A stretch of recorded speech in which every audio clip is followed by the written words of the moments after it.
Hi friends, ದಿನದ ಎಲ್ಲ ಪ್ರಮುಖ ಸುದ್ದಿಯನ್ನು ನಿಮಗೆ ತಲುಪಿಸುವ mastmaga.comನ ಫುಲ್ ನ್ಯೂಸ್ಗೆ ಸ್ವಾಗತ. ನಾನು ಅಮರ್ ಪ್ರಸಾದ್. ಮಿಡಲ್ ಈಸ್ಟ್ನಲ್ಲಿ ನಡೀತಾ ಇರೋ ಮಹಾ ಕದನ ಈಗ ಮತ್ತೊಂದು ಹಂತಕ್ಕೆ ತಲುಪೋ ರೀತಿ ಕಾಣಿಸ್ತಾ ಇದೆ. ಎಲ್ಲ ದಿಕ್ಕುಗಳಲ್ಲೂ ತನ್ನ ವಿರೋಧಿಗಳ ವಿರುದ್ಧ ಫೈಟ್ ಮಾಡ್ತಿರೋ ಇಸ್ರೇಲ್ ಈಗ ಲೆಬನಾನ್ಗೆ ಇನ್ನಷ್ಟು ಆಕ್ರಮಣಕಾರಿಯಾಗಿ ನುಗ್ಗಿ ದಾಳಿ ನಡೆಸೋಕೆ ಮುಂದಾಗ್ತಾ ಇದೆ. ಈ ಸಂಬಂಧ ಇಸ್ರೇಲ್ ಲೆಬನಾನ್ನಲ್ಲಿ ಗ್ರೌಂಡ್ ಅಟ್ಯಾಕ್ಗಾಗಿ ತನ್ನ 3ನೇ ಪಡೆಯನ್ನ ನಿಯೋಜನೆ ಮಾಡಿದೆ. ಇಸ್ರೇಲ್ ಈ ಹಿಂದೆ ಲೆಬನಾನ್ ಮೇಲೆ ಸೀಮಿತ ಗ್ರೌಂಡ್ ಅಟ್ಯಾಕ್ ಮಾಡ್ತೀವಿ ಅಂತ ಹೇಳಿತ್ತು. ಲಿಮಿಟೆಡ್ ಆಗಿ ನಾವು ಭೂಸೇನೆ ಕಳಿಸ್ತೀವಿ ಅಂತ. ಆದರೆ ಈಗ ಇಸ್ರೇಲ್ ತನ್ನ ಸೇನೆಯ 91ನೇ ಡಿವಿಷನ್ ಅನ್ನ ತಡರಾತ್ರಿ ಲೆಬನಾನ್ಗೆ ನುಗ್ಗಿಸಿದೆ. ನೈಟ್ ವಿಷನ್ ಚಿತ್ರಗಳಲ್ಲಿ ಇಸ್ರೇಲಿ ಯೋಧರು ಭಾರಿ ಬ್ಯಾಗ್ಗಳು, ಸ್ಲೀಪಿಂಗ್ ಪ್ಯಾಡ್ಗಳನ್ನು ಹೊತ್ಕೊಂಡು ಹೋಗ್ತಿರೋದು ಕಂಡು ಬಂದಿದೆ. ಈಗ ಆಲ್ರೆಡಿ 36ನೇ ಡಿವಿಷನ್ ಹಾಗೂ 83ನೇ ಡಿವಿಷನ್ ಲೆಬನಾನ್ನಲ್ಲಿ ವಿಧ್ವಂಸ ನಡೆಸ್ತಾ ಇವೆ. ಅದರ ಮೇಲೆ ಈಗ ಮತ್ತೊಂದು ಯೂನಿಟ್ ಕೂಡ ಹಿಜ್ಬುಲ್ಲಾ ಬೇಟೆಗೆ ರವಾನೆಯಾಗಿದೆ. ಅಲ್ಲದೆ ಲೆಬನಾನ್ ಗಡಿಯಲ್ಲಿರೋ ವಿಶ್ವಸಂಸ್ಥೆಯ ಪೀಸ್ ಕೀಪಿಂಗ್ ಫೋರ್ಸ್ ಅನ್ನ ಕೂಡ ನಿಮ್ಮ ಜಾಗ ಬಿಟ್ಟು ಹೋಗಬೇಕು ಅಂತ ಇಸ್ರೇಲ್ ವಾರ್ನ್ ಮಾಡಿದೆ. 1978ರಲ್ಲಿ ಇಸ್ರೇಲ್ ಲೆಬನಾನ್ಗೆ ನುಗ್ಗಿದಾಗ ವಿಶ್ವಸಂಸ್ಥೆಯಲ್ಲಿ ಇಸ್ರೇಲಿ ಪಡೆಯನ್ನ ವಾಪಸ್ ಕಳಿಸೋಕೆ ಶಾಂತಿ ಪಾಲನಾ ಪಡೆಯನ್ನ ಕಳಿಸ್ಕೊಡ್ಲಾಗಿತ್ತು. ಈಗ ಈ ತುಕಡಿಯನ್ನೇ ಜಾಗ ಖಾಲಿ ಮಾಡಿ ತೊಲಗಿ ಅಂತ ಇಸ್ರೇಲ್ ಹೇಳಿದೆ. ಹೀಗಾಗಿ ಇದು ಸೀಮಿತ ದಾಳಿಯ ಲೆಕ್ಕಾಚಾರದಂಗೆ ಕಾಣಿಸ್ತಾ ಇಲ್ಲ. ಇರಾನ್ ವಿರುದ್ಧ ಪ್ರತಿಕಾರ ತೀರಿಸಿಕೊಳ್ಳೋ ತವಕದಲ್ಲಿರೋ ಇಸ್ರೇಲ್ ಏನೋ ದೊಡ್ಡ ಯೋಜನೆ ಹಾಕೊಂಡಿರೋ ಲಕ್ಷಣ ಇಲ್ಲಿ ಸ್ಪಷ್ಟವಾಗಿ ಕಾಣಿಸ್ತಾ ಇದೆ. ಈ ರೀತಿ ದಕ್ಷಿಣ ಲೆಬನಾನ್ನಲ್ಲಿ ಇಸ್ರೇಲ್ ತನ್ನ ದಾಳಿಯನ್ನ ಕಂಟಿನ್ಯೂ ಮಾಡಿದೆ. ಪರಿಣಾಮ 10 ಅಗ್ನಿಶಾಮಕ ಸಿಬ್ಬಂದಿ ಮೃತಪಟ್ಟಿದ್ದಾರೆ ಅಂತ ಲೆಬನಾನ್ ಸರ್ಕಾರ ಈ ಡ್ಯಾಮೇಜಸ್ ಬಗ್ಗೆ ಮಾಹಿತಿ ಕೊಡಬೇಕಾದ್ರೆ ಹೇಳಿದೆ.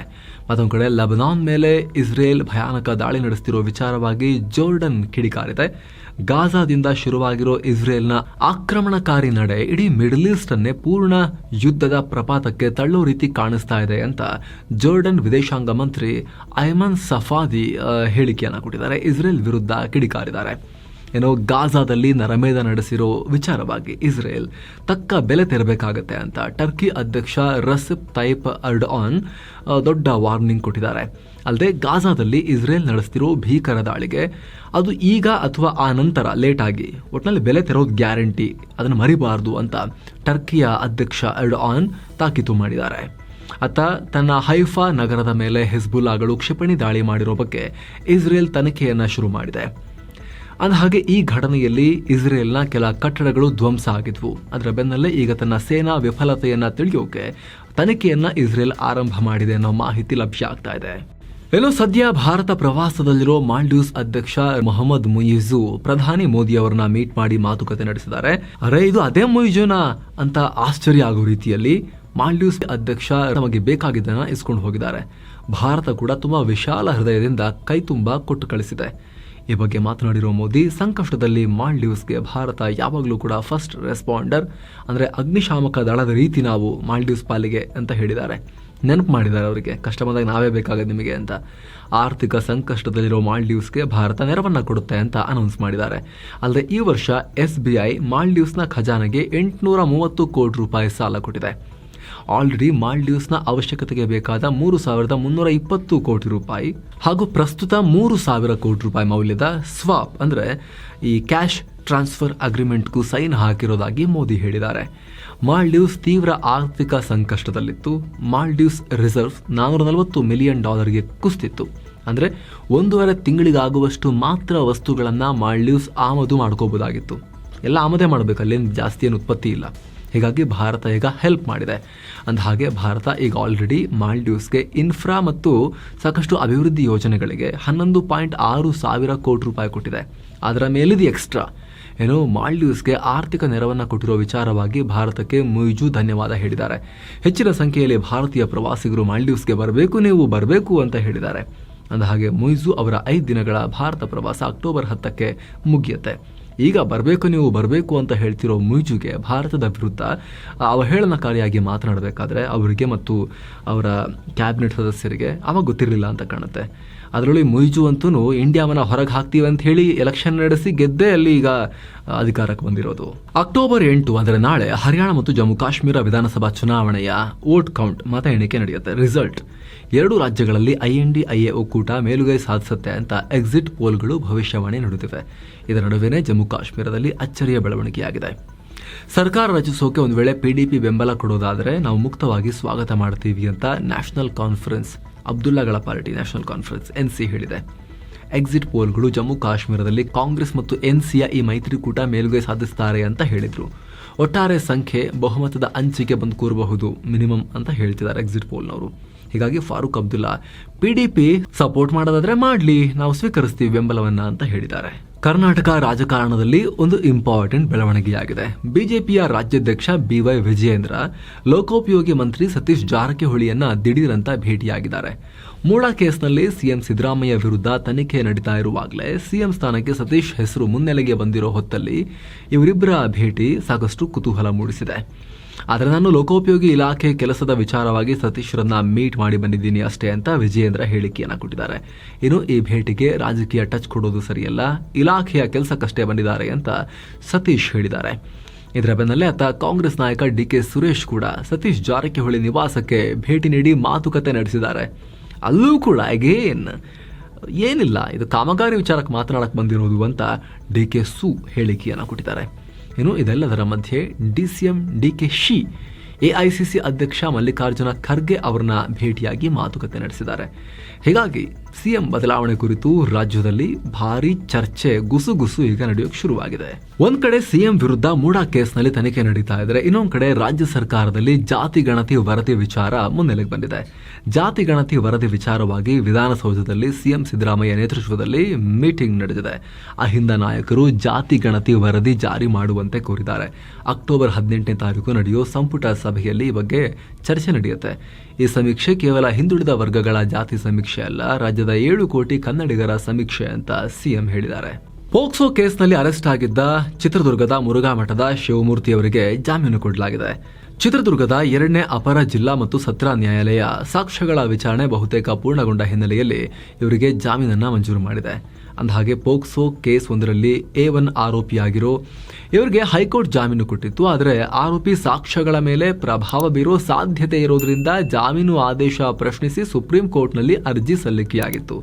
ಹೀಗಾಗಿ ಅರ್ಜಿ ಪುರಸ್ಕರಿಸಿದ ಸುಪ್ರೀಂ ಕೋರ್ಟ್ ಸಾಕ್ಷ್ಯಗಳ ವಿಚಾರಣೆ ಪೂರ್ಣಗೊಳ್ಳುವವರೆಗೂ ಬಂಧನದಲ್ಲಿ ಇಡಿ ಅಂತ ಆದೇಶ ಕೊಟ್ಟಿತ್ತು. ಇದೀಗ ಸಾಕ್ಷ್ಯಗಳ ವಿಚಾರಣೆ ಪೂರ್ಣಗೊಂಡಿರುವ ಹಿನ್ನೆಲೆಯಲ್ಲಿ ಇವರಿಗೆ ಜಾಮೀನನ್ನು ಕೊಡಲಾಗಿದೆ. ಇರುವಾತ ಕರ್ನಾಟಕದಲ್ಲಿ ಮಳೆಯ ಆರ್ಭಟ ಮುಂದುವರೆದಿದೆ. ಮುಂದಿನ 24 ಗಂಟೆಗಳ ಕಾಲ ಕರ್ನಾಟಕದ ಹಲವು ಕಡೆ ಭಾರೀ ಮಳೆಯಾಗುತ್ತೆ ಅಂತ ಹವಾಮಾನ ಇಲಾಖೆ ಮುನ್ಸೂಚನೆ ಕೊಟ್ಟಿದೆ. ಈ ನಿಟ್ಟಿನಲ್ಲಿ ಚಿಕ್ಕಮಗಳೂರು ಜಿಲ್ಲೆಗೆ ಆರೆಂಜ್ ಅಲರ್ಟ್ ನೀಡಲಾಗಿದೆ. ಉಡುಪಿ, ದಕ್ಷಿಣ ಕನ್ನಡ, ಕೊಡಗು, ಮೈಸೂರು, ಚಾಮರಾಜನಗರ, ಹಾಸನ, ದಾವಣಗೆರೆ ಮತ್ತು ಚಿತ್ರದುರ್ಗ ಜಿಲ್ಲೆಗಳಿಗೆ ಯೆಲ್ಲೋ ಅಲರ್ಟ್ ನೀಡಲಾಗಿದೆ. ಅದು ಬಿಟ್ಟರೆ ರಾಜ್ಯದ ಅಲ್ಲಲ್ಲಿ ಸಾಧಾರಣ ಮಳೆ ಆಗಬಹುದು ಅಂತ ಹವಾಮಾನ ಇಲಾಖೆ ಹೇಳಿದೆ. ಇನ್ನು ರಾಜ್ಯದ ಹಲವು ಕಡೆ ಸುರಿತಾ ಇರೋ ಮಳೆ ಸಾವು ನೋವಿಗೂ ಕಾರಣ ಆಗ್ತಿರೋದು ಗೊತ್ತಾಗಿದೆ. ಉಡುಪಿ ಜಿಲ್ಲೆಯ ಮುದ್ರಾಡಿ ಗ್ರಾಮದಲ್ಲಿ ಮೇಘ ಸ್ಫೋಟ ಉಂಟಾಗಿ 85 ವರ್ಷದ ಓರ್ವ ವೃದ್ಧೆ ಸಾವನ್ನಪ್ಪಿದ್ದಾರೆ. ಬಳ್ಳಾರಿ ಜಿಲ್ಲೆ ಕೊಡಾಲು ಗ್ರಾಮದಲ್ಲಿ ಸಿಡಿಲು ಬಡಿದು 15ಕ್ಕೂ ಅಧಿಕ ಕುರಿಗಳು ಮೃತಪಟ್ಟಿರೋ ಘಟನೆ ಕೂಡ ಆಗಿದೆ. ಬೆಸ್ಕಾಂ ಅಧಿಕಾರಿಗಳ ನಿರ್ಲಕ್ಷ್ಯಕ್ಕೆ ಮಹಿಳೆಯೊಬ್ಬರು ಬಲಿಯಾಗಿದ್ದಾರೆ. ಬೆಂಗಳೂರು ದಕ್ಷಿಣ ತಾಲೂಕಿನ ಚಿಕ್ಕನಹಳ್ಳಿ ಗ್ರಾಮದಲ್ಲಿ ಮನೆ ಬಳಿ ನಿಂತಿದ್ದ ಮಹಿಳೆ ಮೇಲೆ ಏಕಾಏಕಿ ವಿದ್ಯುತ್ ತಂತಿ ಕಟ್ಟಾಗಿ ಬಿದ್ದಿದೆ. ಹೀಗಾಗಿ ಸ್ಥಳದಲ್ಲೇ ಮಂಜಮ್ಮ ಅನ್ನೋರು ಸಾವನ್ನಪ್ಪಿದ್ದಾರೆ.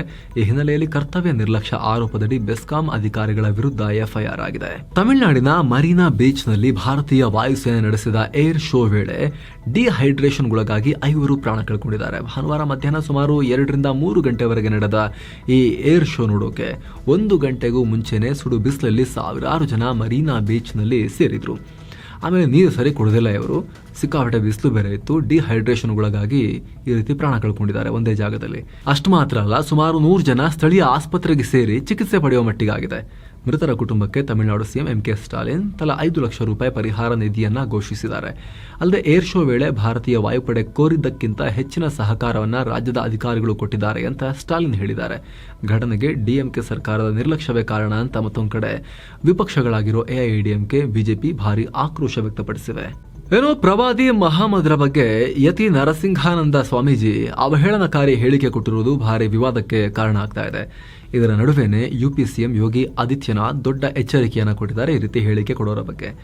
ಯಾವುದೇ ಧರ್ಮದ ದೇವರು, ಮಹಾಪುರುಷರು, ಸಂತರ ಬಗ್ಗೆ ಕೆಟ್ಟದಾಗಿ ಮಾತನಾಡೋದನ್ನ ಸಹಿಸೋದಿಲ್ಲ. ಅಂತವರು ತೀವ್ರ ಪರಿಣಾಮವನ್ನ ಫೇಸ್ ಮಾಡ್ತೀರಿ. ಅಂತವರನ್ನ ಕಾನೂನು ಪ್ರಕಾರ ಗುರುತಿಸಿ ಕಠಿಣ ಶಿಕ್ಷೆ ಕೊಡಬೇಕಾಗತ್ತೆ ಅಂತ ಯೋಗಿ ಆದಿತ್ಯನಾಥ್ ಈ ಯತಿಗೆ ಸೇರಿಸ್ಬಿಟ್ಟು ಎಲ್ಲರಿಗೂ ಸೇರಿಸ್ಬಿಟ್ಟು ಯಾರನ್ನೂ ಕೂಡ ಇದನ್ನೆಲ್ಲ ಸಹಿಸೋದಿಲ್ಲ ಅಂತ ಹೇಳಿಕೆಯನ್ನು ಕೊಟ್ಟಿದ್ದಾರೆ. 2024ನೇ ಸಾಲಿನ ವೈದ್ಯಕೀಯ ನೊಬೆಲ್ ಪ್ರಶಸ್ತಿಯನ್ನ ಇಬ್ಬರು ಅಮೆರಿಕನ್ಸ್ಗೆ ಕೊಡಲಾಗಿದೆ. ವಿಕ್ಟರ್ ಆಂಬ್ರೋಸ್ ಹಾಗೂ ಗ್ಯಾರಿ ರೋಖನ್ ಅವರಿಗೆ ನೊಬೆಲ್ ಕೊಡಲಾಗಿದೆ. ಜೀವಿಗಳ ಬೆಳವಣಿಗೆ ಹಾಗೂ ಕಾರ್ಯಚಟುವಟಿಕೆಗಳಲ್ಲಿ ಜೀನ್ಗಳ ಪಾತ್ರ ಏನು ಅನ್ನೋದರ ಬಗ್ಗೆ ಈ ಜೋಡಿ ಉತ್ತರವನ್ನು ಹುಡುಕ್ತಾ ಇತ್ತು.